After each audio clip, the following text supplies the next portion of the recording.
जय भोलेनाथ प्रियजनों। सावन का महीना बहुत ही पवित्र और व्रत को रखने वाला माना जाता है और सिर्फ सोमवार ही नहीं, पूरे महीने निराहार या फलाहारी व्रत को रखने की हिदायत दी जाती है। और शास्त्रों में ऐसा कहा गया है कि अगर पूरे महीने हम विधि विधान से व्रतों का पालन करते हैं तो हमें मनवांछित फल मिलता है।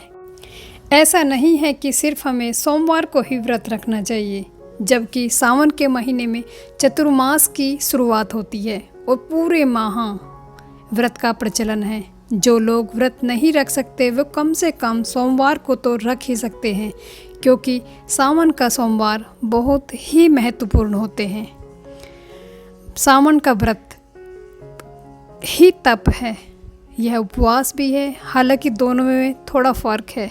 व्रत में मानसिक विकारों को हटाया जाता है, जबकि उपवास में शारीरिक। इन व्रतों या उपव्रतों को कैसे और कब किया जाए, इसका अलग नियम है। श्रावण के महीने में नियुक्त होकर और उपकर्म व्रत का बहुत अधिक महत्व होता है। इसे श्रावणी भी कहते हैं। संकल्प पूर्वक किए गए कर्म को व्रत कहते हैं। किसी उद्देश्य की प्राप्ति के लिए दिन भर अगर हम अन्न, जल या किसी भी तरह का भोजन का त्याग कर दें तो उसे व्रत कहते हैं। उपवास का अर्थ होता है ऊपर वाले को मन में निवास। उपवास को व्रत का अंग भी माना गया है। व्रत का विधान। सावन के सोमवार का व्रत सूर्य उदय से प्रारंभ होकर तीसरे पहर तक किया जाता है। व्रत में एक समय भोजन करने को एकासन कहते हैं और पूरे समय व्रत करने को पूर्णोपरवा कहते हैं।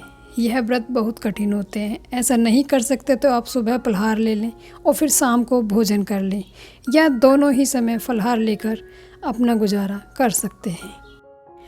शिव पुराण में ऐसा कहा गया है कि अगर हम किसी कामना को लेकर के सावन के सोमवारों का व्रत रखते हैं तो वह कामना बहुत ही जल्दी पूरी हो जाती है।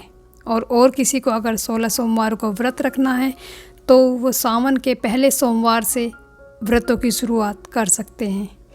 इस माह में भगवान शिव को बेलपत्रों से पूजा करना श्रेष्ठ एवं फलदायक होता है। बोलो श्री भोलेनाथ की जय। सावन के सोमवार महत्वपूर्ण क्यों हैं?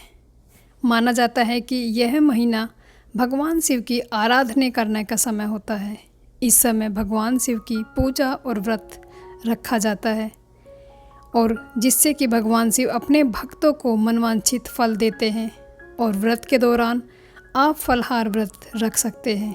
भगवान शिव को बेलपत्र, भांग, धतूरा, दूध, दही और आदि से पूजा की जाती है।